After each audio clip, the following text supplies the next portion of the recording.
Gente, hoje nosso tema continua em Gênesis. Eu convido então a gente a ler primeiramente o texto, que é Gênesis 1, 26 e 27. Esse texto, ele é um dos textos que eu gostaria de poder trabalhar mais com ele na comunidade, mas a gente vai se ater dentro da temática em pontos específicos do próprio texto, de palavras e também do seu contexto geral dentro da Bíblia.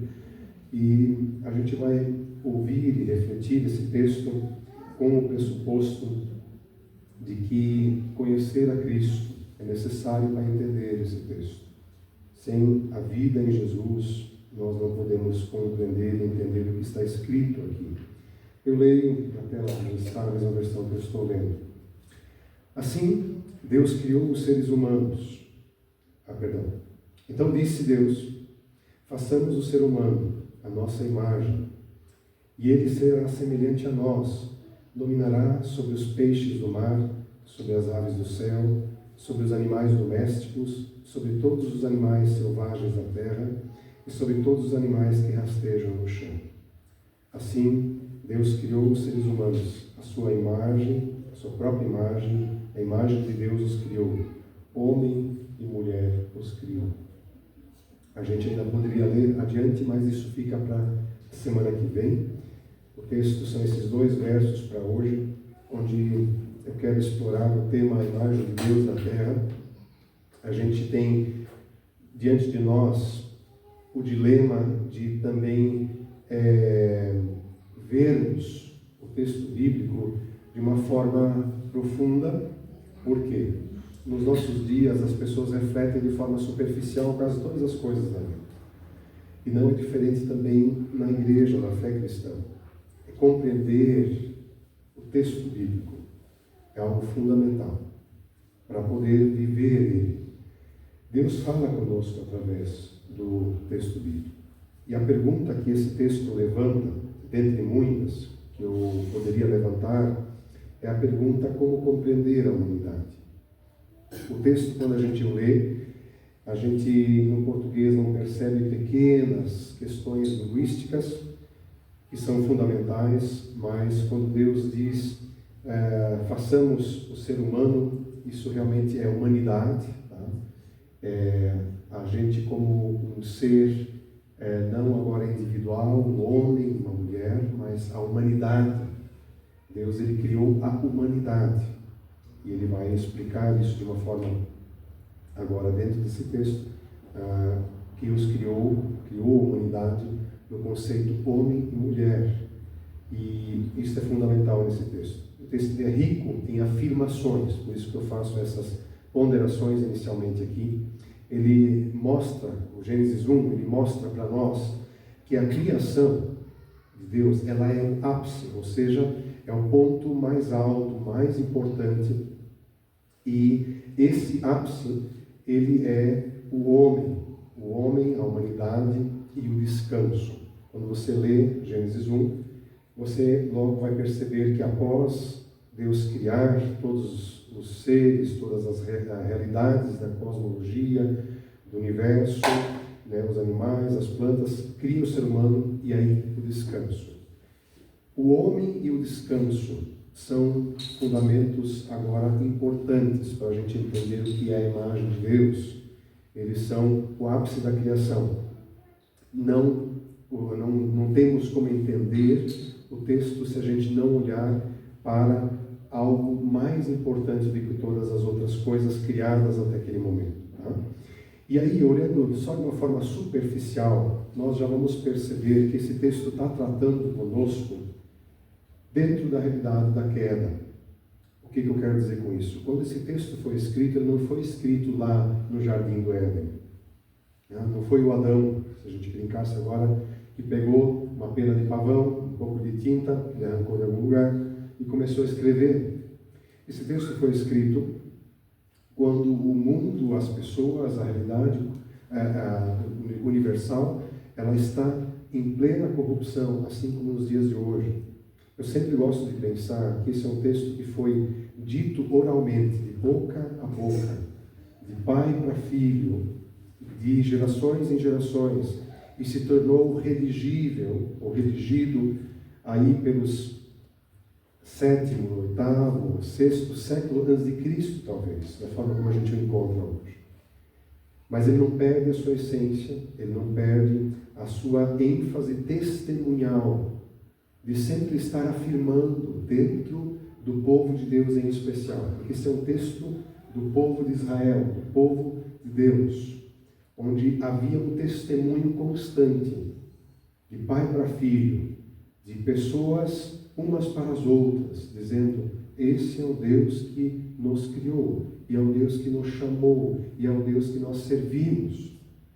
E no sentido de testemunho, se você lembra, não a primeira pregação da série, mas antes de começar a série eu falei sobre testemunho. O texto bíblico de Gênesis 1 é um testemunho, não é uma prova científica, não é um elaborado retórico de alguma questão filosófica, ideológica, mas ele é um testemunho claro de fé. Nós sabemos quem é Deus e Ele nos criou. E Ele nos chamou para testemunhar no mundo. E não só testemunhá-lo para os outros, mas vivê-lo dentro da família, dentro da realidade da fé, do grupo de pessoas que amam a Deus. Para nós hoje, é fundamental entender que Gênesis é um testemunho para dentro da nossa casa, para a minha família, para os meus filhos, para dentro do convívio que pessoas que eu tenho, de eu testemunhar o Deus verdadeiro e de que Ele é o Criador. Não só no contexto de um culto, de celebração, de pregação, mas o texto de Gênesis, para nós, ele é fundamental porque ele se torna uma espécie de ponto nevrálgico, importante, que sempre de novo toca na base. Deus criou. E Ele não só criou todas as coisas, mas também a nós. Depois, durante o tema adiante, vamos abordando um pouquinho mais a fundo, de uma forma, agora olhando para o texto em si mesmo. Algumas afirmações que eu quero dar com vocês é que Deus, Ele ama a sua criação. Falando agora de modo geral. Nós terminamos semana passada falando sobre a criação dos animais, de todas as outras coisas. E é importante perceber que o texto bíblico ele faz uma afirmação de que Deus ama a sua criação. Ele ama porque Ele olha para ela e vê que ela é boa, ela procede dEle. Aquilo que procede dEle é bom, e aquilo que procede dEle Ele ama. Não é mero sentimentalismo, mas Ele a sustenta, um amor pleno e completo que sustenta a sua obra, toda a criação. Mas Deus não se reconhece ainda nessa criação. Algo que eu gostaria de enfatizar um pouquinho. Esse texto tem algo fundamental para nós. Se nós não estivéssemos no mundo, se tu e eu e nenhuma pessoa estivéssemos no mundo, Deus não precisaria se importar mais com esse mundo, porque ele seria apenas uma obra que, com o tempo, perderia a graça. Estou sendo bem aqui radical e geral, mas o mundo sem o ser humano, sem a humanidade, perderia a graça. Ele seria como um quadro que ficaria velho. Talvez valeria muito depois, mas seria só um quadro. Agora, a criação, quando Deus olha para ela, a sua obra, Ele diz: agora preciso eu estar ali dentro. Agora preciso eu estar ali. É fundamental. E, obviamente, nós entendemos que quando Ele ainda não se enxerga, não se reconhece na sua criação, Ele tem um plano. E o plano somos nós, o plano é o ser humano. Ele coloca o homem por último, aquilo que é novo, aquilo que vem agora e manifesta a imagem de Deus dentro da sua obra. O texto bíblico ele não é escrito à toa. Ele é escrito para nos lembrar de que nós somos aqueles que fazem que Deus seja visto, vivido, presenciado e adorado dentro da criação. Pelos animais, por tudo que existe, não interessa como a gente entende isso, mas a gente precisa entender que o testemunho bíblico nos leva a perceber que nós somos o último, porque nós somos aquele que Deus vai agora colocar ênfase, aquele que Deus agora vai colocar uma realidade sua mesma, dele mesmo. E o homem, o ser humano, passa a ter conexão com o mundo animal. Mas é importante dizer para os nossos dias em especial, o ser humano não evoluiu desse mundo material ou animal que já existia. Porque a nossa volta, o nosso testemunho vai sempre ser contra, em todos os lugares, não importa onde você esteja, tá? Num consultório médico, na escola dos filhos, na reunião de sociedade, não importa o lugar, a ênfase nossa de testemunho sempre vai cair. Nós não evoluímos naquilo que existe. Nós somos colocados como ponto que mostra que Deus é o Criador. E nós o representamos aqui. E nós somos a sua obra última, algo novo que Ele colocou dentro da criação que reflete Ele mesmo.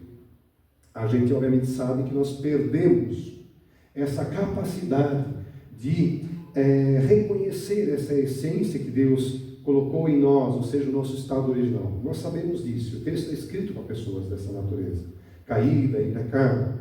Mas aí entra a nossa grande ênfase, que eu já falei antes de ler o texto. Quando nós sabemos quem é Jesus, quando nós conhecemos a Cristo Jesus, sabemos que Ele é o homem original, aquilo que nós éramos no início, aquilo que nós deveríamos ser no início. A Bíblia faz questão de, no seu enredo, principalmente no Novo Testamento, ao analisar a história de Deus com o povo de Deus, ele diz: Jesus Cristo é a revelação, Ele é o anúncio de quem? Daquilo que o ser humano não consegue mais se ver, não consegue mais perceber. A razão pela qual a gente precisa de Jesus, porque Ele é o homem final na história, ou seja, o primeiro homem era perfeito, conforme Deus o queria, mas ele extraviou-se, ele perdeu-se. Agora vem um homem final, no fim da história. Nós estamos no fim da história, e no fim da história revela-se um homem original, do qual a gente pode rebuscar todas as coisas que estavam no início, todas as coisas que estavam lá atrás. Por isso nossa ênfase sempre recai nesse verso que eu já repeti agora pela quinta vez. A Igreja de Cristo dá testemunho do fim de todas as coisas. Nós não estamos sentados aqui para vivermos durante a semana, durante a nossa vida, sem afirmarmos o que nós conhecemos. Nós estamos aí para afirmar que nós conhecemos o verdadeiro homem, que nós conhecemos Cristo, o início e o fim de todas as coisas. E para Ele, e por Ele fomos feitos, e para Ele nós devemos voltar. E nós vamos voltar. E quando nós afirmamos isso, a gente pode entender Gênesis 1. Quando Deus cria o homem, o texto bíblico diz que Ele o cria à imagem e semelhança. E a palavra imagem, no hebraico, tselem, praticamente é uma escultura, é um esculpir, é um trabalhar, como se uma lasca fosse tirada dele mesmo. Tenta imaginar uma lasca sendo tirada do próprio Deus, mas não é do próprio Deus, mas da sua criação, e agora ele esculpe a si mesmo. Em outras palavras, ele faz com que algo que não tem vida seja formado vida, e tenha sentido, e seja moldado e criado exatamente da forma como Deus é.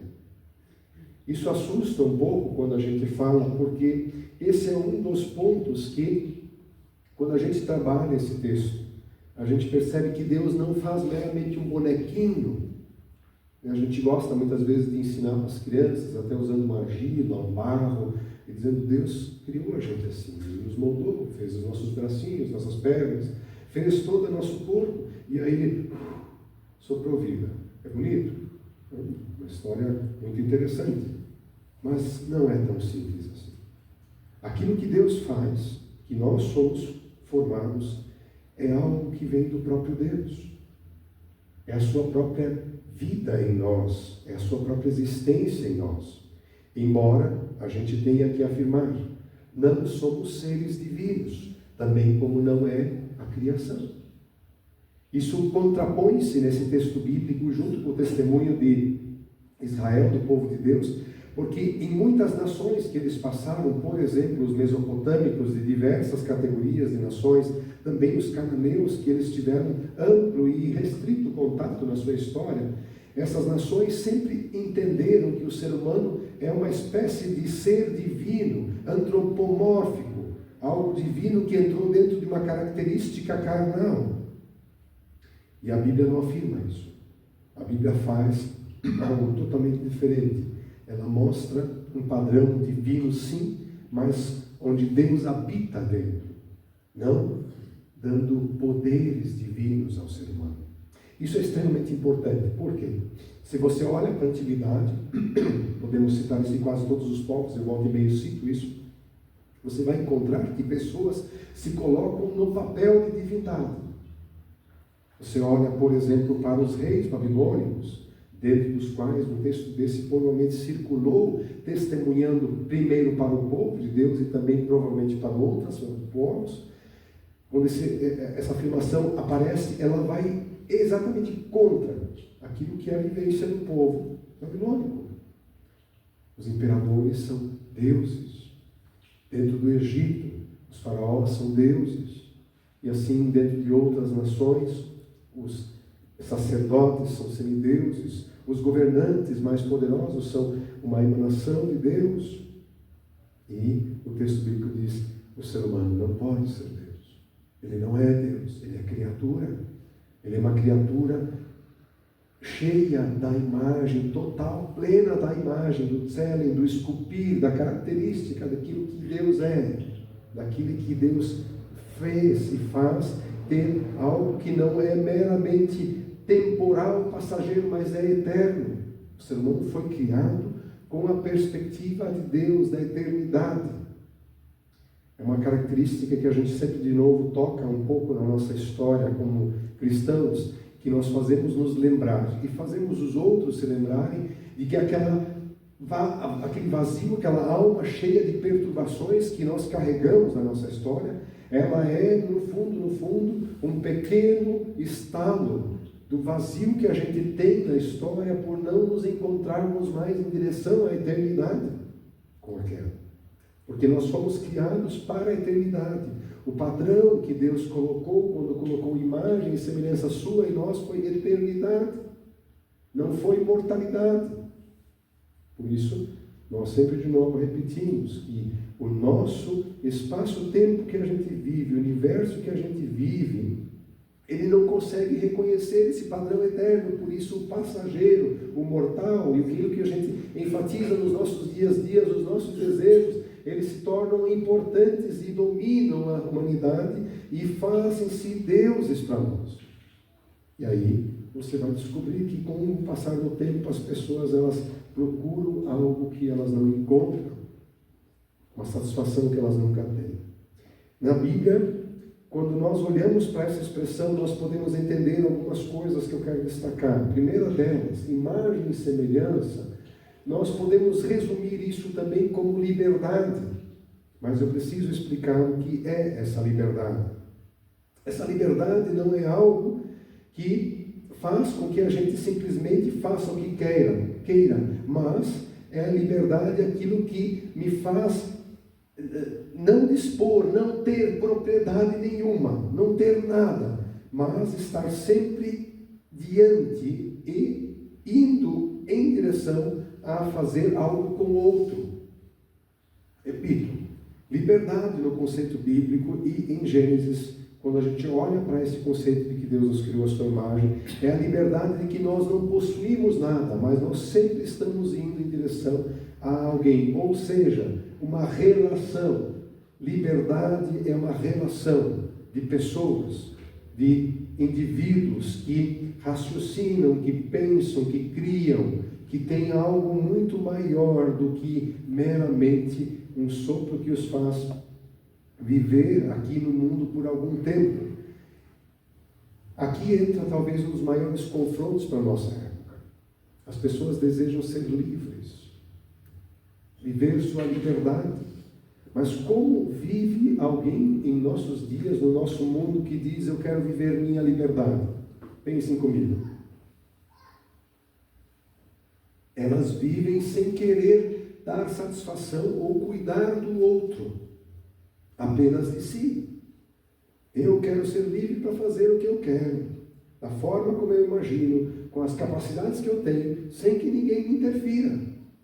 Isto não é liberdade no conceito bíblico. Pode ser uma bela expressão para os nossos dias no mundo, lá fora, mas isso não é liberdade. Liberdade sempre é quando eu posso me dispor em relação ao outro.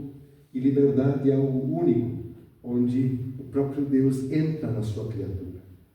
Se Deus não tivesse entrado em sua criatura, nós, com sua imagem e semelhança, nós não teríamos liberdade. Olhemos para os animais, por exemplo, ou as plantas. Elas não são livres. Elas não se relacionam.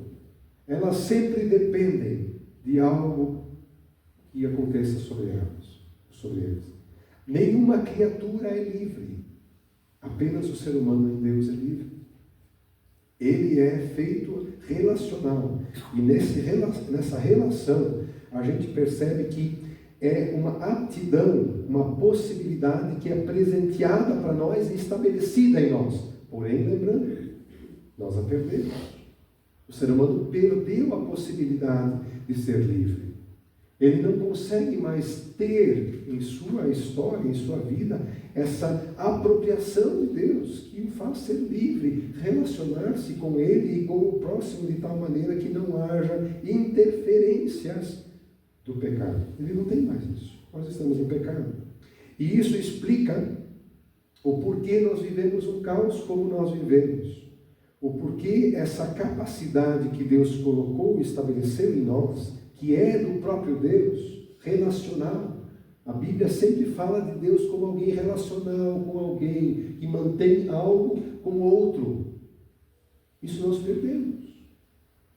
Se eu começasse aqui a falar de vários assuntos, mas observe porque não é possível ter vamos falar do matrimônio primeiramente, porque não é possível ter um matrimônio 100% sem conflitos, sem atritos, sem dificuldades. Porque não é possível viver sem dificuldades entre pais e filhos. Porque não é possível viver sem o assassinato entre irmãos. Quem dera com os desconhecidos. O assassinato não literal. Lembre-me que agora, aquilo que Jesus fala, que nós não devemos irar-nos contra ninguém, porque a ira já é assassinar, já é matar. E aí, a semelhança, esse atributo, ele não é uma capacidade que nós temos, mas é um dom que fundamenta o ser humano e lhe dá nobreza. Aqui eu vou usar a palavra fora do contexto da nossa época. Mas o ser humano é um indivíduo nobre. Vamos falar um pouquinho de nobreza. Entre nós não tem nenhum nobre. O que seria um nobre? Um indivíduo que é de uma classe maior. Antigamente a gente brincava, é o indivíduo do sangue azul. É um nobre. Ou seja, ele está na rua, ele é respeitado, ele é honrado. A nobreza é uma palavra que nos nossos dias não faz sentido, porque ninguém se considera nobre, e se tu tiver um nobre, ele não faz mais sentido nos nossos dias. Mas é importante a gente pensar nos termos bíblicos do que significa essa imagem e semelhança. Ou seja, diante de toda a criação, Deus disse, tu vais ser nobre em relação ao resto da criação. E nobreza recebe ou leva o ser humano a ter atribuição, compromisso e responsabilidade. Um nobre não é um qualquer. Um mendigo não tem atribuição, compromisso, encargo e responsabilidade. Mas um nobre tem.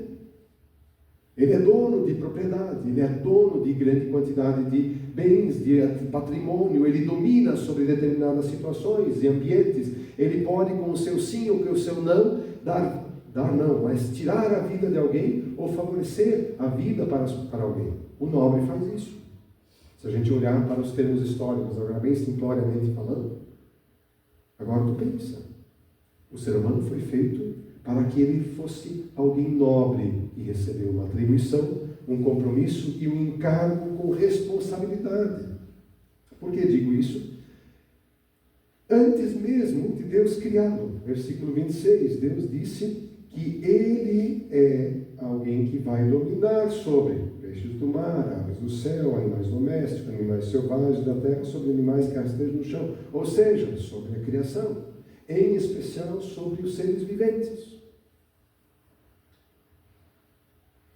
Mas isso não é um domínio como a gente pensa nos nossos dias, um domínio de destruir, de possuir para si mesmo, dominar para si mesmo, arrecadar quantidade cada vez maior de recursos para si mesmo, quanto mais boi melhor, quanto mais boi mais rico. Não. É um atributo de liberdade em relação àquela criatura, ou o resto da criação, e de poder servir essa criação representando Deus. Como se fosse quase que aquele indivíduo que representa um país diante de outros países. Mas isso ainda é muito mais profundo. Aqui não é meramente uma responsabilidade diplomática, mas é de fato uma responsabilidade de cuidado em nome de Deus.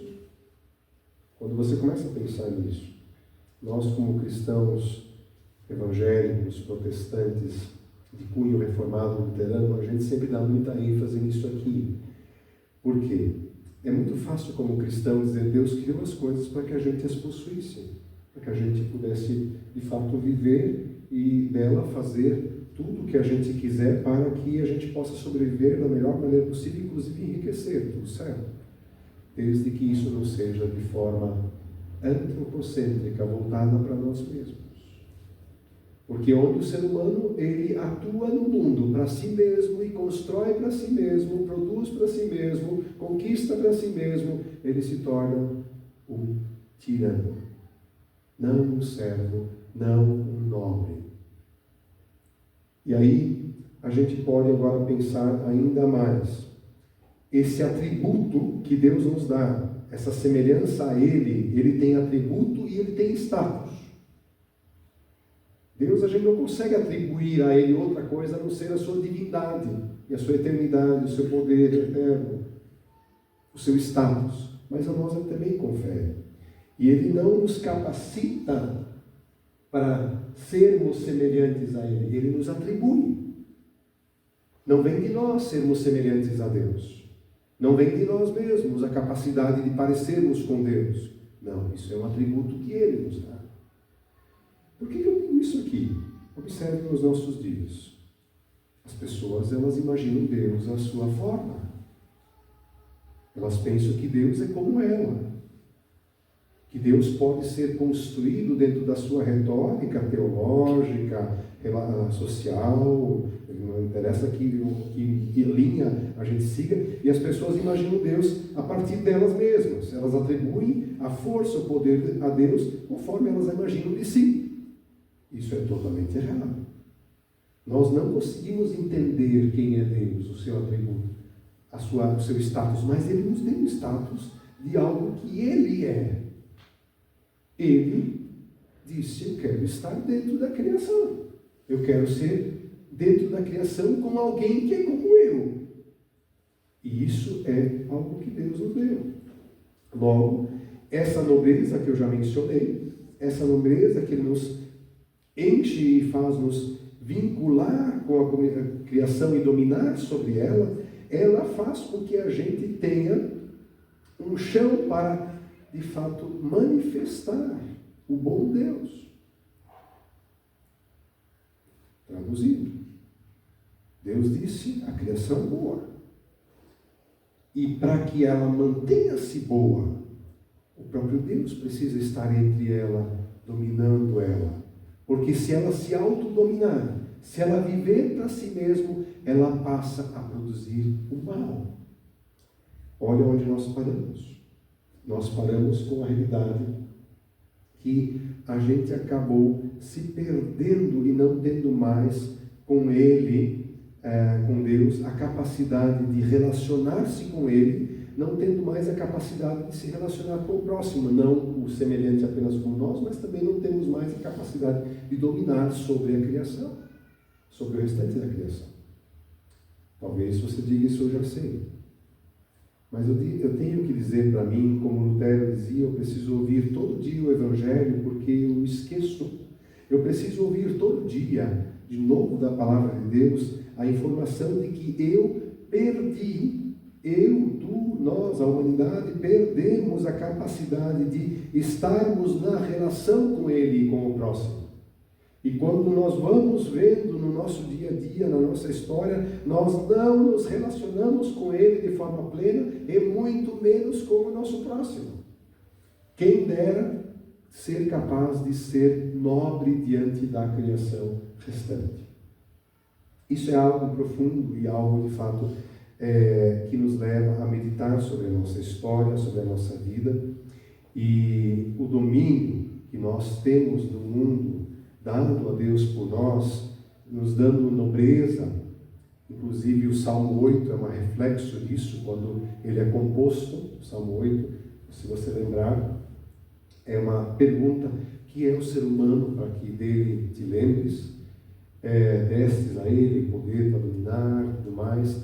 Quando o Salmo 8 faz essa reflexão, ele se refere ao fato de que Deus se importou com a sua criação e disse: façamos, ele disse entre si na sua relação com Deus triuno, ele disse: façamos o ser humano, façamos aquele que vai dominar servindo a criação. Essa realidade nós perdemos, e nós perdemos ela e nós precisamos reencontrá-la. Por isso a gente vai agora ser encaminhado pela Escritura, pela palavra, aos poucos, pelo seu povo, pelos profetas, e finalmente por aquele que nasce, Jesus Cristo, que faz com que a gente de novo tenha a capacidade de entender a atribuição que a gente tem. E aqui precisamos pensar em algo profundo para a nossa vida e para aqueles que nos cercam. Primeiramente para nós e depois para aqueles que nos cercam. Cristo, Ele nos vem revelar a plena capacidade de termos condições de conversão, renovação e renascimento. Por quê? Cristo vem ao mundo que não está mais intacto, que está corrompido, onde a imagem de Deus não pode mais ser vista. A imagem de Deus, por causa da queda e do pecado, nós vamos trabalhar isso mais no final do ano, aí um pouco, mas por causa da queda, o ser humano não consegue mais enxergar Deus atuando no mundo. Dou um exemplo.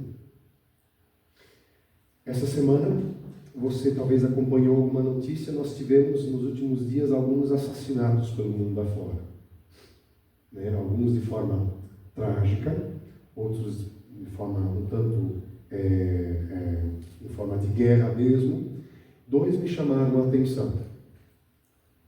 Menciono o primeiro que me chamou mais a atenção, um influenciador norte-americano. Eu vou dizer influenciador, embora ele era um cristão com uma entidade que tinha o objetivo de dialogar com estudantes de faculdades, contrapondo-se à ideologia do nosso século em relação à palavra de Deus. E foi morto com um tiro no pescoço. Isso foi na quinta-feira, se eu não estiver enganado. O sobrenome dele não me lembro, só o primeiro, que era Charlie. Isso. Me chamou muito a atenção. Eu sigo algumas pessoas idiotas da nossa sociedade, que várias pessoas comemoraram a morte desse homem. Eu particularmente não o conhecia, tá? Eu conheci essa semana, depois de morto. Eu já tinha ouvido falar, mas eu nunca tinha visto nada dele. Eu parei umas 2 horas para ver o que aconteceu, porque todo mundo falando do cara, a gente começa a desconfiar que a gente está fora da realidade, né? Quando eu percebi, aí eu entendi. No mundo inteiro houve comemoração sarcástica. Finalmente morreu. Não atrapalha mais. Que bom. Graças a Deus. Mataram um cara que ficou com as filhas órfãs, a esposa viúva e um legado que não pode mais agora continuar.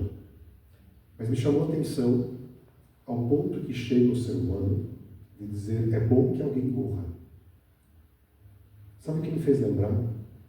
Adolf Hitler, olhando para os judeus e dizendo: esses não têm direito à vida. Precisam ser exterminados. Vamos criar um plano para eliminar todos eles. No nosso mundo me dá a impressão de que nós estamos vivendo numa época onde algumas pessoas estão olhando para ti como cristão. Eu estou pensando agora em cristão, porque esse indivíduo era cristão. Depois que eu descobri o que ele fazia, ele praticamente só falava de Jesus. Embora ele tinha umas ideias um pouco estranhas, e não concordo mais em todas elas, mas ele era um cristão autêntico. E eu não duvido que ele foi morto por causa da fé. Ou seja, esse é o tipo de gente perigosa, tem que matar. Não merece viver. Essa é a realidade da queda do ser humano, que necessita entender, precisa compreender que tem a necessidade de se converter, de se renovar, de renascer lá no estado original em que ele foi criado, porque ele não consegue mais ver semelhança e imagem de Deus em ninguém. Nós vivemos um mundo desse. Eu nem vou me encaminhar aqui para lados ideológicos que hoje a gente fala que é polarizado, mas eu não acredito que exista polarização. Eu acho que existe realmente uma loucura humana ao ponto das pessoas acharem que lados de algum lugar são coisa boa. Claro, nós defendemos padrões de uma ética, de um lado social que eu acho que é correto, direito, né, direita, mas nós temos que entender que mesmo se hoje, vou brincar com vocês aqui, não sei se vocês gostam dessa pessoa ou não, mas hoje, se alguém desse um tiro naquele indivíduo que tem nenhum cabelo na cabeça e usa um pano preto sobre as costas, vocês sabem de quem estou falando, tu não poderias te alegrar com isso. Ele é imagem e semelhança de Deus. Me chocou um indivíduo jovem parlamentar brasileiro de Minas Gerais, após a suposta morte da primeira-ministra, a primeira-dama do Nepal. Essa semana outro conflito interessante no mundo afora. Esse jovem parlamentar escreveu no seu Instagram: uma esquerdista a menos. Cristão não fala isso. Quem compreendeu quem é Jesus, quem entendeu que imagem e semelhança é relacional, é amor para com o outro, não pode falar uma coisa dessa. Ok? Certamente é uma pessoa que estava talvez provocando dificuldades para outras pessoas, mas ela não deixa de ser alvo do amparo, da misericórdia, da graça de Deus, se esta o alcançar. Sabe, nós vivemos num mundo estranho, onde o semelhante a nós é visto por nós como um demônio, como alguém que surgiu do inferno. Todos os seres humanos, até mesmo o Hitler, eram igual a nós.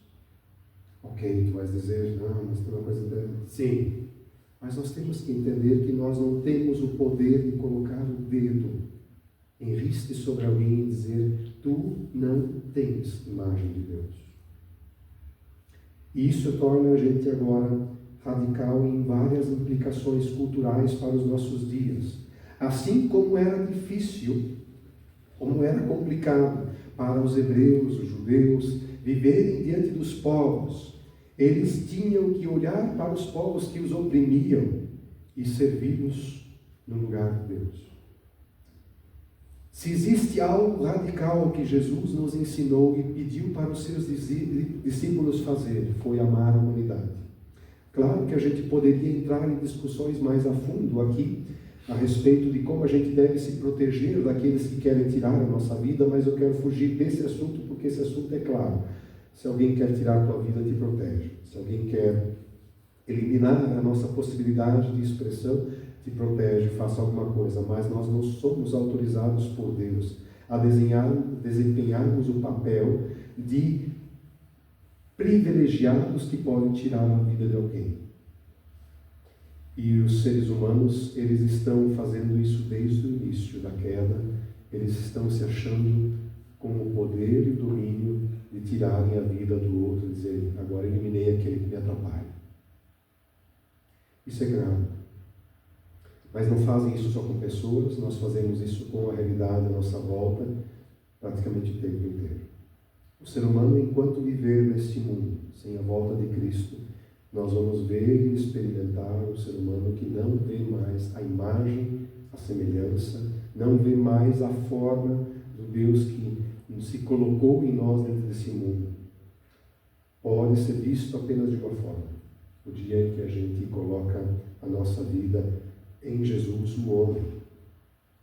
Em Jesus, o homem, é possível o ser humano, a humanidade, de novo enxergar a Deus. É claro que agora entra uma segunda implicação aqui, que não é a dificuldade de viver num mundo em queda, que não tem mais imagem de Deus, mas toda vez que a humanidade olhou para o verdadeiro homem, Jesus Cristo, aquele que simplesmente era como era o original, a humanidade detestou esse homem. Não sei se você já percebeu, mas nós detestamos como humanidade o perfeito. A humanidade detesta o perfeito. Ela se evolui nas suas técnicas, nas suas concepções, nas suas mais variadas faces na história, mas o ser humano, ele gosta daquilo que é imperfeito, porque ele vive no imperfeito. Ele não consegue viver com aquilo que o perturba e diz: este era para tu seres. Quando o ser humano olha para Jesus, ele se confronta e ele vê: era para eu ser assim. E aí ele foge. Aliás, ele toma duas atitudes: ou ele se rende, ou ele foge.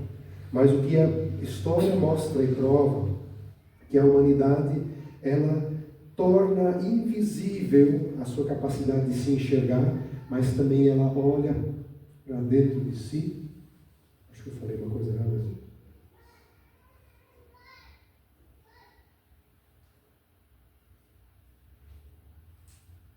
Volto depois para cá. Ela torna impossível a capacidade de olhar para Jesus e dizer: como é que eu posso me parecer contigo? E aí vem a pergunta, por isso o texto está ali. Eu usei semana passada, eu queria me referir a ele de novo. Quando um jovem, um homem pergunta para Jesus: bom mestre, o que faço para herdar a vida eterna? E aí Jesus, ele responde dessa maneira: por que me chamas de bom? Apenas Deus é verdadeiramente bom. Não que Jesus tirou-se do lugar de sua bondade, da sua totalidade, de ser o homem verdadeiro, original, mas ele olha para esse homem e diz assim: eu que sou o original, eu não estou abrindo mão disso em teu favor. E o homem dá as costas e vira. Toda vez que Jesus olha para a humanidade, ele se encontra entre nós e ele diz: eu estou abrindo mão da minha originalidade, daquilo que é pleno, completo, como Deus criou no início, por tua causa, e me torna pecado na cruz. Existem pessoas que fogem. Eu sempre me questionei por que as pessoas não amam isso. Por que as pessoas não amam esse amor de Deus em Cristo Jesus por nós? Por que as pessoas têm dificuldade com isso? É por causa disso. Como lidar com esse vazio? A escultura ficou um pouco vazia. Eu amo essa escultura. Eu volto e meia uso ela, essa imagem. É uma escultura, eu esqueci agora onde ela está, mas é um homem encurvado, sentado, olhando para dentro de si. E dentro de si não tem nada. É insuportável isso aqui. É insuportável. E ali a gente procura algo. A gente, quando fala a humanidade. Mas Jesus se colocou diante da humanidade, Jesus se colocou diante de nós para que a gente pudesse de novo se voltar a Ele e encontrar a possibilidade de renascimento e conversão. Não é à toa que Paulo vai mencionar Jesus como sendo o primogênito de toda a criação. Ou seja, de toda a criação, Ele é o primeiro que mostra e revela o original. De novo. Na sua ressurreição, na nova vida que Ele dá, na restauração do pecador, no perdão do pecador, Ele reconcilia Deus de novo com aquele que não vê mais a sua imagem. Me chama sempre muita atenção, eu preciso mencionar, pelo menos eu entendo dessa maneira, Jesus ele faz menção de algumas parábolas, e uma delas, a parábola onde nós temos dois jovens, dois homens, na verdade, né, diante do seu pai. Essa parábola está em Lucas 14. Perdão, Lucas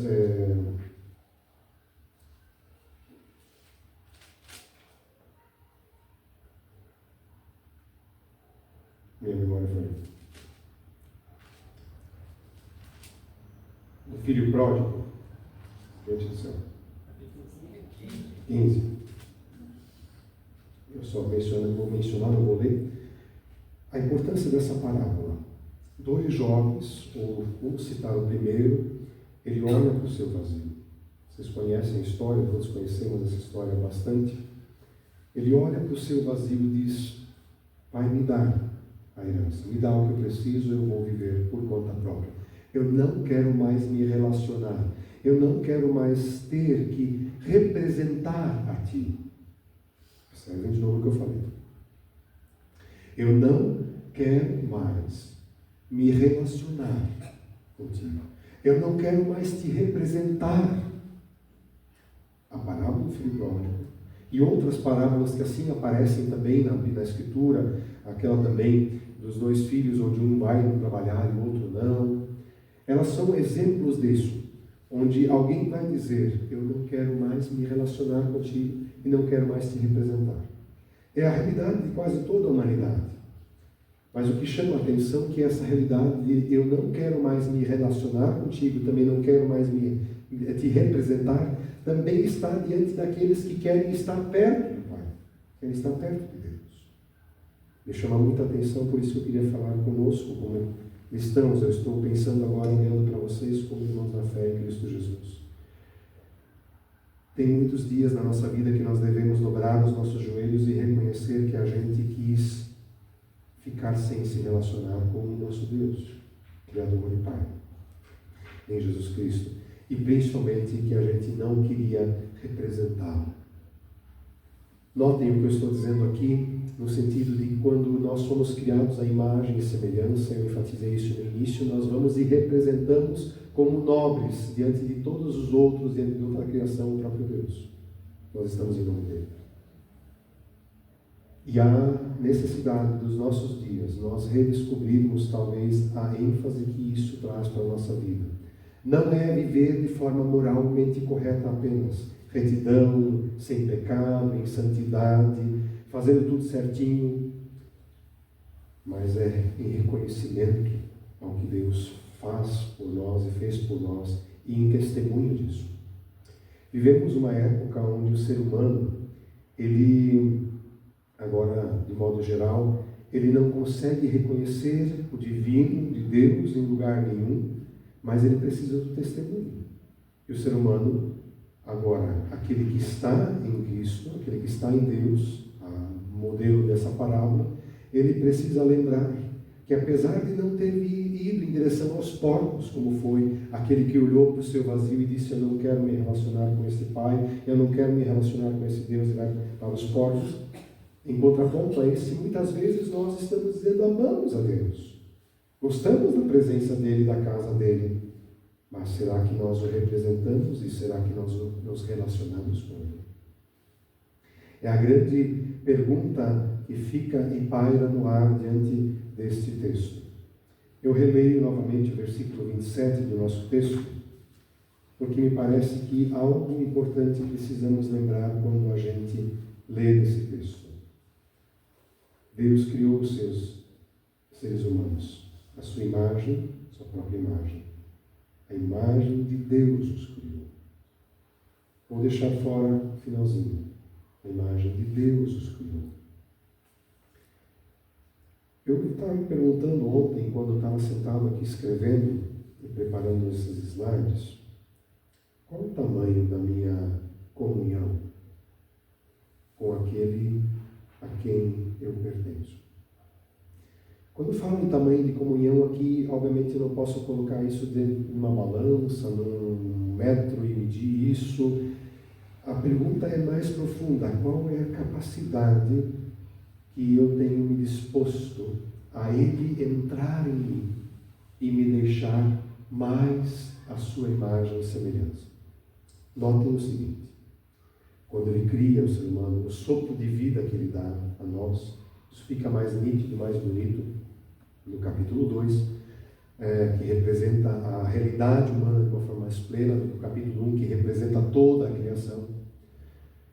Notem que Deus está dentro da gente.